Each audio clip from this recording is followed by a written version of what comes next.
Hi everyone and welcome to today's video. In today's video I'm going to be showing you how I do my digital backgrounds in Photoshop. So like the horse, this is all going to be hand painted and I'm going to kind of go through the tools and techniques, brushes and all that I use to create these backgrounds.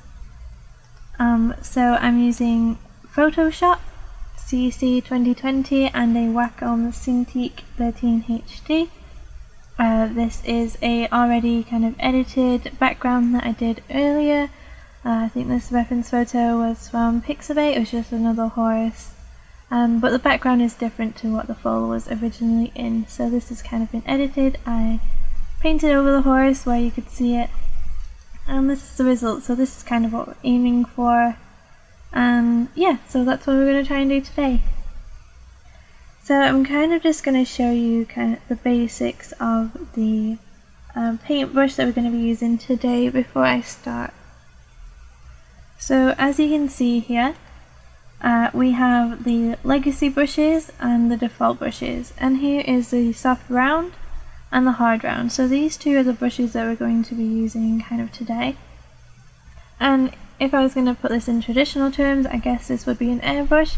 It is also kind of what it's commonly known as in the digital art world as well. This is a soft round or an airbrush, and it is quite commonly used in digital art. So I'm going to show you basically how this brush works before I dig into the actual background. So as I spoke about in the last video, these are your opacity and size pen pressure. So what I mean by pen pressure, if I didn't explain it last time, is when you press on with your pen on the tablet, it changes the pen pressure. That is your pen pressure. So we'll just focus on the opacity one for now. So if I do a really light brush stroke, you can see how it's really nice and light, and if I do a heavy one, you can see how it's really opaque. So this is much more light than this brush is. I'll try and do it with a lighter colour so I hope you really see. So again, a light pressure and a hard pressure. There you go. So you can really see the difference now between doing a really light brush stroke and a really hard one. And this is also the size as well. So as you can see, we try and adjust the size now if I do a really light stroke and a really hard one. So you can see how this changes the size of the brush. So if I press on really hard and then I kind of make it lighter, you can see how not only it changes the size, but it changes the opacity. So this is all I mean when I talk about pen pressure on digital art. So what I'm going to do for this piece is I'm going to try and use it like a normal airbrush. I imagine, I've never actually used an airbrush, but I imagine you don't have quite as much control when it comes to the size, unless you kind of zoom in and all that stuff. I'm not too sure, to be honest. So I'm just going to flick this off. So what this means is now it'll stay one consistent size no matter how hard I press on. So you can see how the opacity is still changing, but the brush size stays the same. So delete that layer. So I've picked two colours already. With digital art you can work light to dark quite easily. You can do with acrylic, but it is definitely a lot easier with digital art. So I'm going to flick our horse back on. Again, normally in acrylic I do the backgrounds first, so then I can paint over those with the horse. But with digital art you don't really need to do that, so I guess this would be like covering it with masking tape or masking fluid or Cricut film. Basically that's all we're doing when we work on the layers behind the horse. So I've created a little clipping mask so you can see that this is going over our base layer. So I'm going to take our nice soft brush. Doesn't really matter what size, it's quite a large brush as you can see. So I'll probably make it a little bit bigger than that. I think this is a good size to go for. And I'm going to drop our opacity down to about half. So what this means, it'll be really nice and soft and it'll help blend the colours together. So I'm going to try and recreate this, so we're going to try and work on the lighter areas first. So I'm just doing little individual strokes, kind of dotting them around the area. And then I'll just completely cover this area, because why not?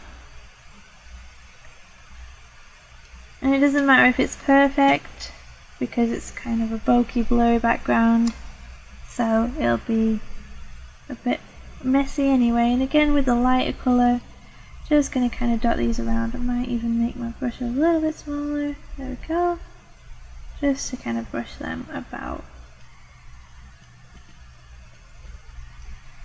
And again, at this stage, it doesn't matter if it's perfect, we're just trying to get the colours down in the rough place that we want them.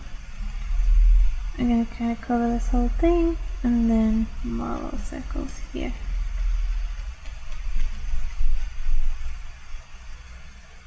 Okay, so now we've got kind of the rough colours down. I'm just going to go a little bit lighter, so I'm going to pick a nice light colour.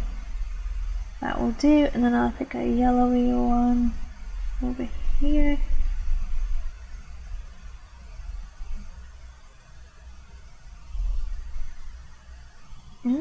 This is so much harder in digital art, I think, because you can't really blend the colours. Kinda gotta just pick the exact colour that you want.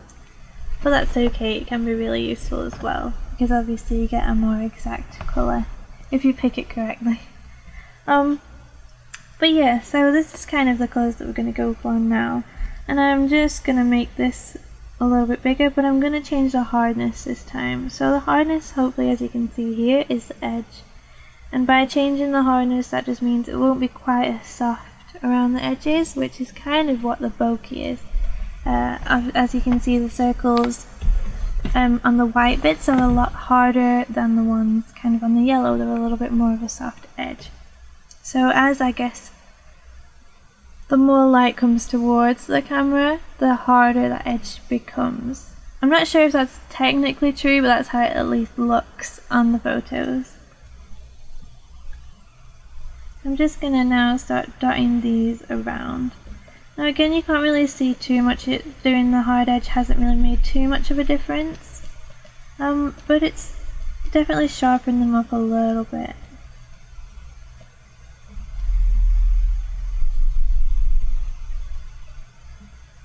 And again, just focusing on circles, so just drawing some really nice big circles there. There we go, so I'm going to try and make sure those colours nice. There you go. And I'm going to pop out the hardness even more. So as you can see, when you do the hardness, it kind of changes the size of the brush. So as you make the brush bigger, you want to make the hardness bigger as well. Because they do kind of go together. I'm not sure how best to explain it, I guess. The less pixels go into that edge, so the more pixels, so the bigger the brush, the more pixels that are, the more pixels that they can put onto the edge of the brush. So you want to change the hardness to match the size of the brush, if that makes sense.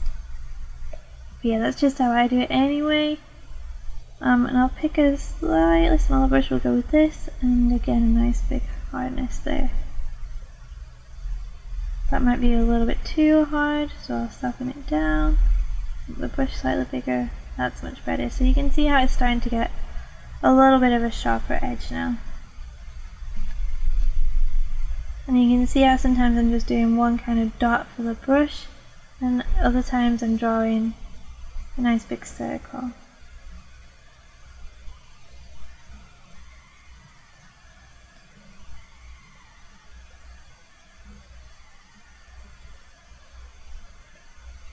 There we go, so I'm quite happy with that so far. I think I might do a little bit of a glaze. So as I explained in the last video, to do a glaze you kind of get a really nice soft brush and then lower the opacity right down. So this is like thinning acrylic to do a glaze. I'm just going to softly just sweep this area with a nice light colour and just sweep down here as well.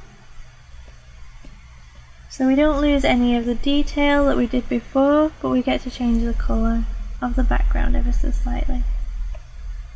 And then with a nice small brush but with a big hardness, we're going to make these lighter circles here.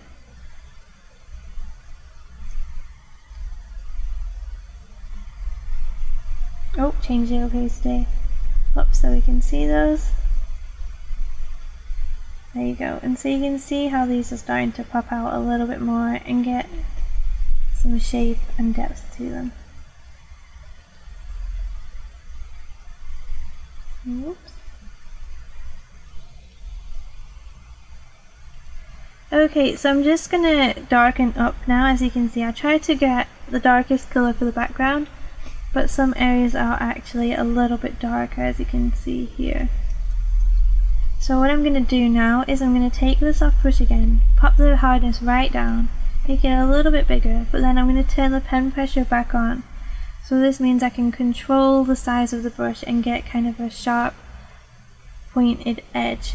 So instead of it being just a circle, I can kind of get a nice little semicircle shape going, if that makes sense. So I'm going to get a nice dark browny yellow, I'm not sure, and then I'm going to do the same with the green. So we'll go with a nice dark green. So we've got a browny one and a greeny colour. I might even make this a little bit more green. Perfect. Okay, so we've got two different swatches. Again, to switch between the two swatches that you've done, you just press X. So I'll start with the green. I'm going to pop this on another layer just to be extra careful. Drop the opacity down a little bit more. And then just draw this edge in, and I'm gonna slightly overdraw it, so I don't want to draw in the same place every time, just so it hopefully blends the areas together. Drop the opacity down a little bit more there, just so it blends.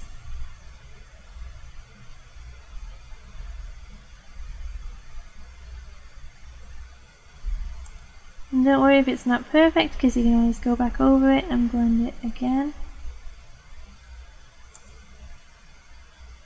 That doesn't look too bad, and I'm going to hint at some more little circles. Get some more little shapes going.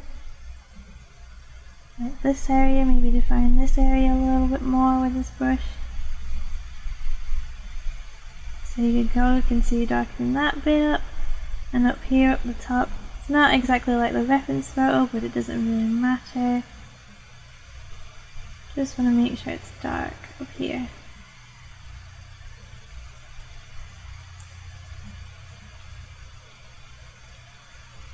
Now because it's a background, it doesn't matter if it's not perfect, because it's just a background, and this can obviously change drastically depending on how you photograph it or how you, I don't know, the time of the day. Lots of different factors can change how the background looks, so it doesn't matter if it's not perfect.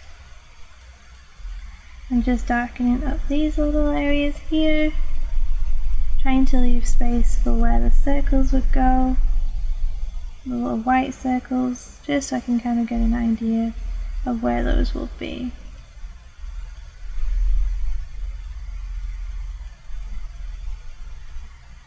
And again, just hinting at some more shapes over in this area to kind of give it a little bit more depth.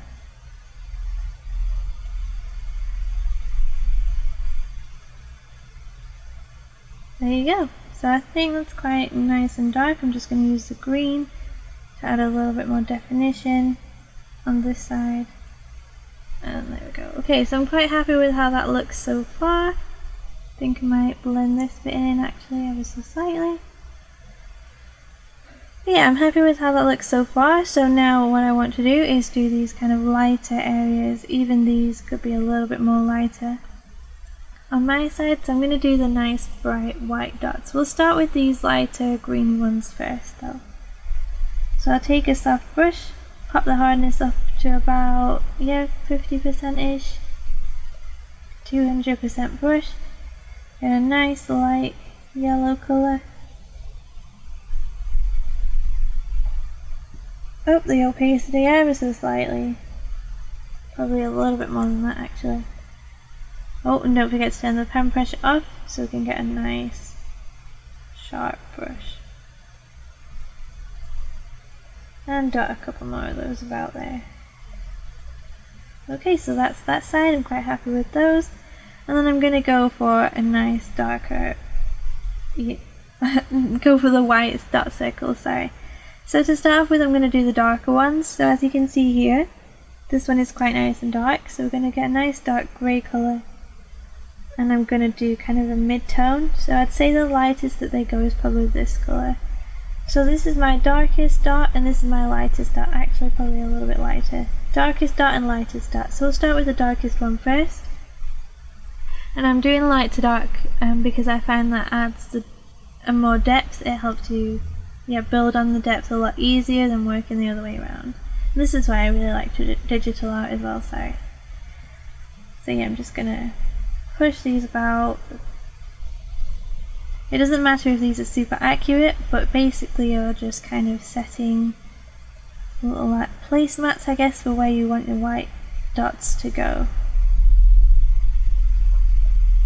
So just a little rough idea of where some of the white dots might be.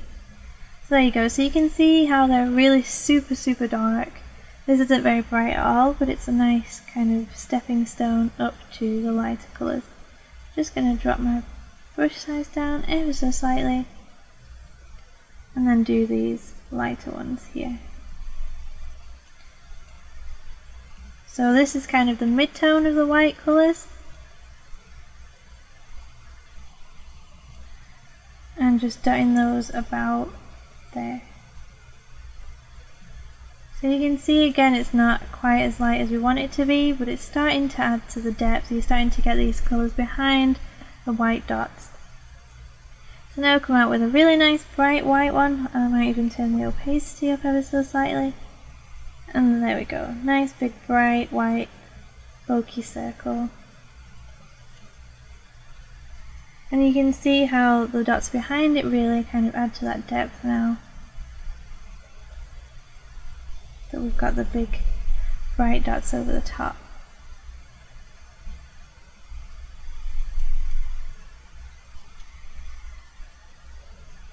And just add a couple more around this area. And there you go. So I'm just going to take a nice soft brush with an edge this time. Oh. And I'm going to just kind of blend the edges together. So using the mid-tone, I'm just going to softly kind of brush over just the edges of these circles to soften them out ever so slightly. And this is what I do in acrylic if I find that my edges are a little bit too sharp. I just take a really low opacity, I just thin the paint out really nicely and then go over the edges of the bokeh, and that kind of just softens the edge if it's ever too harsh. And obviously the same technique works for digital as well.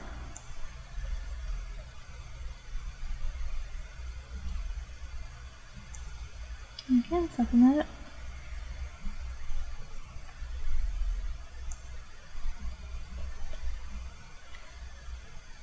So there you go, I'm quite happy with how this has turned out. It looks quite similar to the mock-up idea that I had.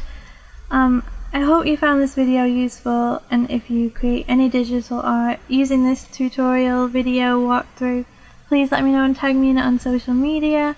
I'd love to see what you create, and I would love to hear your thoughts on this piece, so please leave any comments below, like and subscribe and all that jazz. I'd really appreciate it. Yeah, thank you so much for watching. Goodbye.